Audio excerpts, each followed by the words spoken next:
네, 소개 감사합니다, 국장님. 저는 농식품부 농업금융정책과장을 맡고 있습니다. 오늘 제가 요청받은 내용은 한국의 농업협동조합 정책의 소개 부분입니다. 아마 농협의 현황과 성과 부분에 대해서는 저 뒤에 설명을 해주실 최유현 팀장님이나 박성재 박사님이 더 많은 얘기를 해주실 거라고 생각이 되고요. 저는 정책에 초점을 두고 오늘 설명을 드릴까 합니다. 순서는 간단하게 한국농협의 개요, 농협개혁 추진 경과, 농협의 현황, 그리고 농협정책 방향 순으로 설명을 드리겠습니다. 한국농협의 개요 부분입니다. 오전에 아마도 많은 논의가 있었겠지만 협동조합은 조합원이 자율적으로 결성해서 사업을 수행하고 사업의 이용을 통해서 혜택을 누리는 구조입니다. 그래서 한국의 농협은 조합원을 농업인으로 규정하고 있고 농협의 설립 목표 또한 농업인의 경제적, 사회적, 문화적 지위 향상, 농업의 경쟁력 강화 및 농업인의 삶의 질 제고에 두고 있습니다. 자료 화면에는 없는데 간단하게 이제 해외에서 오신 분들도 있기 때문에 제가 농협을 담당하는 담당자 입장에서 한국 농협의 특징을 간단하게 소개를 드리고 설명을 시작하고자 합니다. 협동조합은 인적 결합과 물적 결합의 중간 단계라고 할 수 있습니다. 그래서 조합원을 누구로 하는가가 굉장히 중요한 정책의 영역입니다. 우선은 한국농협에서의 조합원은 농업인을 조합원으로 하고 있습니다. 그래서 농업 생산자 협동조합이 되고요. 농촌의 주민들은 농업인이 아닌 농촌의 주민들은 준조합원으로 농업인 사업 이용을 저해하지 않는 범위 내에서 협동조합의 사업을 이용할 수 있도록 하고 있습니다. 두 번째, 조직과 지배구조 부분입니다. 한국의 협동조합은 농협은 지역을 기반으로 하는 지역조합을 1단계로 하고 전국의 지역이나 품목조합을 회원으로 하는 2단계 조직구조를 가지고 있습니다. 협동조합을 해외에서도 농업협동조합 또는 어떤 협동조합을 설립할 때 정책적으로 어떤 사업을 협동조합의 사업으로 제도화시킬 건가에 대한 고민이 아마 많이 필요할 것 같습니다. 한국 같은 경우에는 경제사업, 뒤에 가면은 경제사업의 범주를 조금 더 설명을 드릴 텐데요. 경제사업과 신용사업, 그리고 농업인 교육 지원 등을 포괄적으로 수행하는 종합농협체제의 특징을 가지고 있습니다. 간단하게 우선 한국농협의 특징들을 먼저 설명을 드렸고요.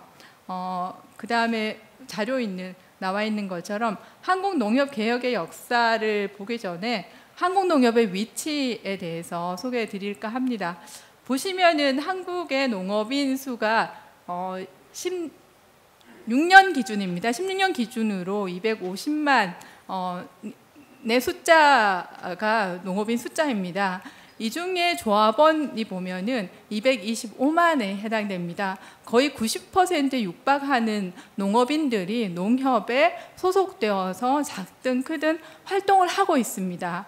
농업에 있어서의 협동조합의 위치를 나타내는 대표적 지표로 보이고요. 그리고 농업인들이 지역의 조합을 통해서 출하하는 비중을 표에 나타내고 있습니다. 원예의 경우에는 60%가 조합으로 출하되고 있고 쌀의 경우에는 양곡의 경우에는 51%, 그리고 축산의 경우에 39%의 숫자가 조합원들이 조합을 통해서 출하를 하고 있습니다. 물론 이 출하에 실질적인 영향력이 시장 지배력을 가지는지에는 차이는 물론 있습니다만, 여튼 농업인들이 농업을 통해서 물건을 시장에다가 내고 있는 구조로, 유통 구조로 사용하고 있다는 것을 보여주고 있습니다. 그리고 마지막은 정책 자금 운영에 있어서 농협이 얼마나 취급을 하고 있는 건지를 보여드리고 있는데요. 저희가 농업 정책 자금을 연간 한 25조 원 정도 운용을 하고 있습니다. 이 중에 75% 정도를 농협은행과 지역의 조합들이 취급을 하고 있습니다. 이거는 대표적으로 정책 자금에 대한 농업 금융 자금에 대한 얘기를 들었는데요. 이만큼 농업 정책에 있어서 농협이 다양한 유통이나 양곡 분야에 있어서도 농업 정책에 있어서 사실은 농협이 파트너로서의 굉장히 큰 역할을 하고 있다라는 것을 말씀드리고 싶어서 이 내용을 넣었습니다.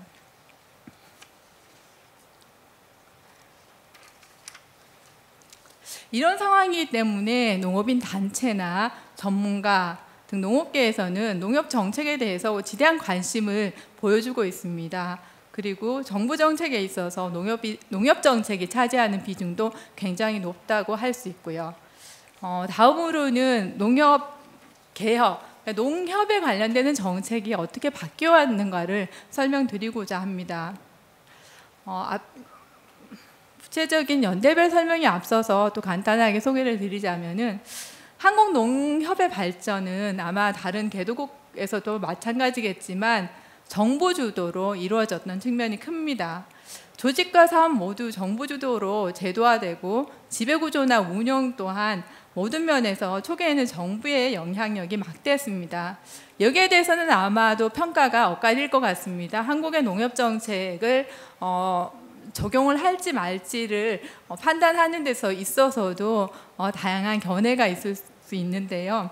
어쨌든 농업개발 초기에서는 자재와 생활물자의 공급이라던가 농업금융, 산지 조직화 등 사업을 전국적으로 동시에 유사한 기준을 가지고 시행할 수 있고 또 농업의 경쟁력을 골고루 향상시키는 전국 어디에서나 농업인들에게 균질한 혜택을 제공할 수 있다라는 데는 정부 주도의 전국 단위의 조직화 방식이 유효하지 않았나라는 생각이 듭니다. 물론 지금은 한국 경제가 성장이 되면서 민주화되었고 해서 유통시장이 다양화되고 있고 또 조합원의 이해, 지역 조합의 이해도 다양화되고 있기 때문에 이제는 정부의 영향력 보다는 협동조합의 자율성을 통한 사업의 운영이나 조직의 운영이 더 필요한 시기가 되었다라고는 생각은 합니다. 네, 이제 농업 개혁의 역사를 간단히 설명드리고자 합니다. 아마 그 뒷부분에 농협 미래경영연구소에서 발표하는 내용도 사실은 겹치는 부분들이 있습니다. 그래서 제가 이 부분에 대해서는 좀 간단하게 설명을 드리고 주로 이제 정책이 어떤 취지에서 제도 개선이 되었는지를 중심으로 설명을 드려보고자 합니다. 농협의 출발은 사실은 한국에서는 상부상조의 전통들이 많았습니다. 전례로 개도 있었고 하면서 이제 그런 전통들이 내려오다가 농협이 57년도에 법제화가 됐는데 57년 이전에 51년부터 농업협동조합이 마을 단위에서는 생겨나고 있었습니다. 이것을 법제화해서 농업협동조합법을 만들고 그리고 마을 단위 농협과 군농협 그리고 중앙회로 제도화시킨 거는 57년에 만들었습니다. 이때 농협은 일부 신용사업을 담당하기도 했지만 경제사업 위주의 운영체계를 가지고 있었습니다. 그런데 농촌 지역의 고리체 문제, 농촌의 금융의 기반이 굉장히 취약했기 때문에 정부 입장에서는 그런 농업 금융의 문제를 해결하기 위해서 농협은행을 별도로 수립을 했습니다. 당초에 57년도에 한국의 농협이 출발할 때는 신경이 분리된 그런 체제로 출발을 했습니다. 1960년대에서 이런 농업은행이 실제로 농촌 지역에 또는 농업 금융 문제를 고리체 문제를 해소하기라고 기대를 했었으나 실제로 그런 역할을 제대로 못했다라는 제대로 못하고 있다라는 비난이 많았습니다. 그래서 농협과 농업은행을 통합해서 61년도에 통합하는 종합농협 체제로 출범을 하게 됩니다.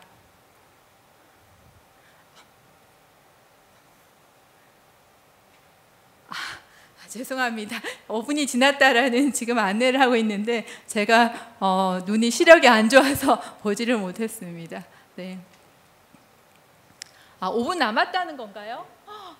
빨리 진행하겠습니다. 죄송합니다. 그래서 60년대에 농협은행과 농협을 통합을 하게 됩니다. 그래서 종합농협 체제가 출범을 하게 되고요. 70년대에 있어서는 전에 앞서 말씀드렸던 것처럼 농협은 기본적으로 그 마을 단위 이동 농협과 군 농협 중앙의 체제였습니다. 근데 이동 마을 단위로 하기에는 경제 사업을 수행하는 데 있어서 여러 가지 장애 요인이 있었기 때문에 마을 단위 이동 농협을 읍면 단위, 저 행정 체계가 동과 읍면, 시군 그리고 그리고 전국 이런 행정 체계를 가지고 있습니다. 근데 그 마을 단위 이동 농협에서 읍면 단위, 그 상위 개념인 읍면 단위로 단위 조합의 구역을 확대하는 작업들이 있었습니다. 그리고 70년대에 있어서는 70년대는 설명드렸고요.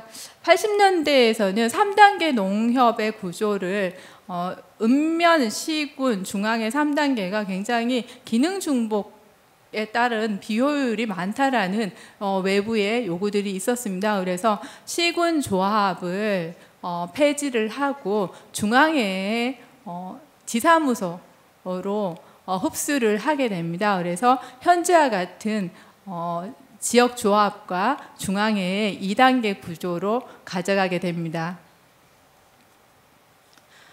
다들 아시겠지만 80년대에는 한국의 민주화 바람이 굉장히 컸던 시기입니다. 그래서 그동안의 정부 주도의 농협의 운영, 예를 들면 회장을 임명을 한다거나 조합장도 임명을 한다던가 이런 정부 주도의 조합 운영에서 벗어나서 이제 조합원들이 직접 조합장을 선출하고 그리고 중앙회장을 개별 회원조합이 선출하는 직선제 방식을 도입을 하게 됩니다. 운영에 있어서도 민주화를 반영해서 여러 가지 제도 개선이 이루어집니다. 20년대 초와 2000년대에는 WTO가 출범하면서 한국의 농업의 위기가 도래하는 시기로 보면 되겠습니다. 그러다 보니까 이제 농협에 대한 조합원들, 농업인들의 기대도 이제 농업인들을 위해서 농업 소득을 지지하고 농산물을 팔아주는 경제사업에 보다 치중하도록 하는 그런 역할을 농협에서 해주기를 많이 기대를 했습니다. 그리고 사업에 있어서도 보다 효율적으로 전문화된 사업 운영을 원했기 때문에 이런 쪽으로 운영의 효율성을 높이는 방향으로 제도 개선이 이루어졌습니다. 상세한 내용은 아마 뒤에 최희원 팀장님께서 또 따로 설명이 있으실 것 같아서 생략을 하겠습니다. 2000년대에는 사실은 2000년대 이후부터는 농협 사업 중앙의 사업구조 개편이 개혁의 대표적인 화두가 됩니다. 말씀드렸던 것처럼 종합농협체제가 출범 초기에는 다양한 이점을 가졌었는데 중앙회가 신용과 경제사업을 같이 하면서 사실은 수익이 나는 신용사업 쪽으로 인력이나 자본금 배분이 되면서 농업인들, 그러니까 WTO 체제에서 굉장히 어려워진 농업 환경에 대응해야 되는 농업인들을 위한 팔아주는, 농산물을 팔아주는 판매 농협의 기능이 위축되는 상황이었습니다. 그래서 그런 것과 사업 구조에서부터 비롯된 문제라는 상황 인식이 많았습니다. 그래서 2000년 이후의 농협개혁은 중앙의 사업구조 개편과 관련되는 개혁으로 대표된다고 할 수 있겠습니다. 사업구조 개편에 대해서 간단히 말씀을 드리면요. 우선 표에서 보는 것처럼 중앙회가 당초에는 교육지원, 경제사업, 신용사업을 하나의 법인에서 수행을 했습니다. 그러던 것을 사업구조 개편을 해서 1중앙의 2주주회사 체제로 전환을 하게 됩니다. 그리고 경제사업 활성화를 위한 자본금 배분과 제도 개선도 동시에 추진됩니다. 경제사업의 안전적 수행을 위해서 자본금을 충분히 배분을 하고요. 경제사업 활성화 계획의 반영, 수립, 평가를 법제하는 등 법 개정이 이루어졌습니다. 농협 정책의 흐름을 보면은 세 가지로 종합을 할 수 있을 것 같습니다. 첫 번째는 시대적 흐름과 정부 정책 방향을 반영을 하는 방식으로 농협 정책이 바뀌었고요. 두 번째는 시대별로 농업 분야에서 필요로 하는 사업을 수행할 수 있게 했고, 또 생산자 협동조합으로서의 정체성을 강화하는 방향으로 제도가 바뀌었습니다. 그리고 세 번째는 사업 운영의 효율성과 전문성을 높이는 방향으로 제도 개선이 이루어졌다라고 할 수 있겠습니다. 농협의 현재 모습입니다. 농협은 말씀드렸던 것처럼 조합원이 17년도 기준으로는 222만 명에 이릅니다. 조합은 17년 말 기준으로 1131개소에 해당이 됩니다. 조합원은 우선은 말씀드렸던 것처럼 한국의 협동조합은 조합원을 농업인으로 하고 있습니다. 그래서 조합 구역 내에 주소나 거소나 사업장이 있는 농업인과 그리고 구역 내 주된 사무소를 두고 있는 영농조합법인, 농업회사법인을 조합원으로 하고 있습니다. 사업은 경제사업, 교육지원사업, 그리고 신용사업으로 나눠지는데요.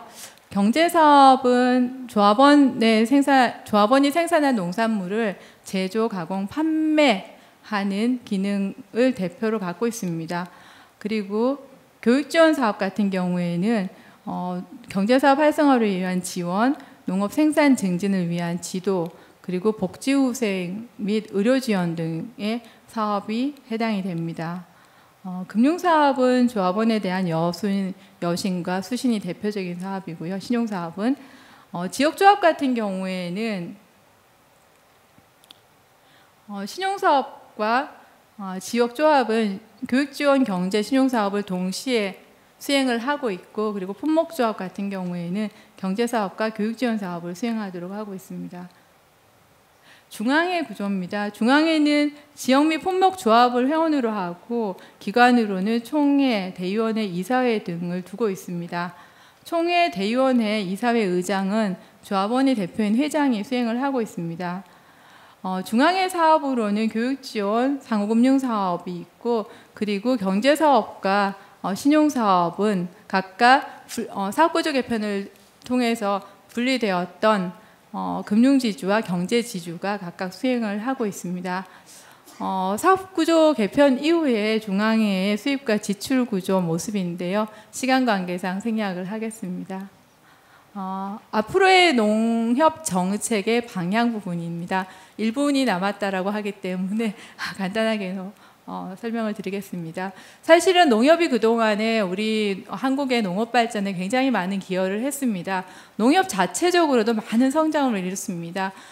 농협중앙회와 지역조합의 총 종사 인원이 6만 3천 명에 이릅니다. 그 정도로 큰 한국의 대표적인 생산자 단체의 역할을 하고 아마 세계적으로도 규모가 큰 협동조합에 속할 걸로 생각이 됩니다. 그동안에는 굉장히 꾸준히 성장을 해왔던 데 반해 지금 여건은 그렇게 좋지만은 않은 것 같습니다.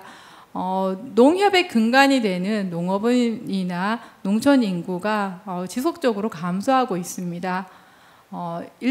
지금 모형을 보시면 바로 드러나는데요. 지금 2000년도에 400만 명에 이르던 농가 인구가 15년에는 257만 명으로 급격하게 줄어들었습니다. 그리고 그런데 반해서 지금 농업은 대외적인 개방으로 인해서 농업소득은 1,000만 원 수준에서 정체되어 있는 상황입니다. 그리고 시장의 유통 환경 또한 변화되어 가고 있습니다. 대형 유통업체의 시장 교섭력이 커지고 있고, 그리고 시장이 농협에서 대응하기에는 굉장히 어려운 여건으로 바뀌고 있습니다. 농업인이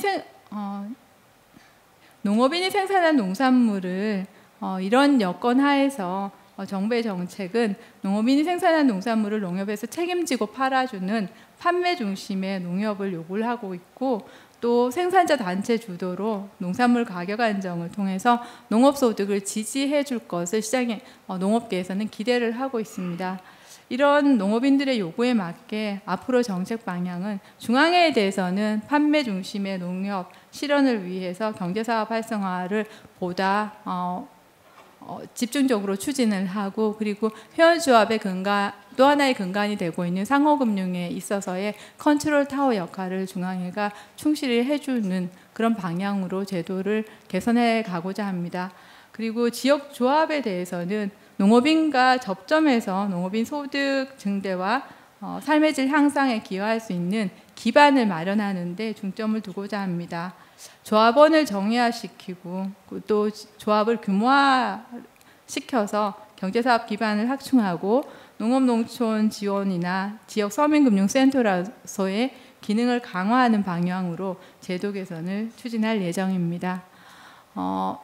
이상으로 제가 준비한 내용은 끝이 났는데요. 오늘 포럼에서 아마도 저보다 더 농협에 대해서 더 많이 아시는 분들이 많이 참석하셨습니다. 그리고 또 한편으로는 한국의 농협에 대해서 관심을 가지고 정책으로 적용할 수 있는지에 대해서 고민을 하고 계시는 해외에서 오신 분들도 참석하신 걸로 알고 있습니다. 제 설명이 좀 부족한 면도 있겠지만 여러분들이 한국 농협 정책을 이해하는 데 조금이라도 도움이 되었으면 하는 바람입니다. 감사합니다.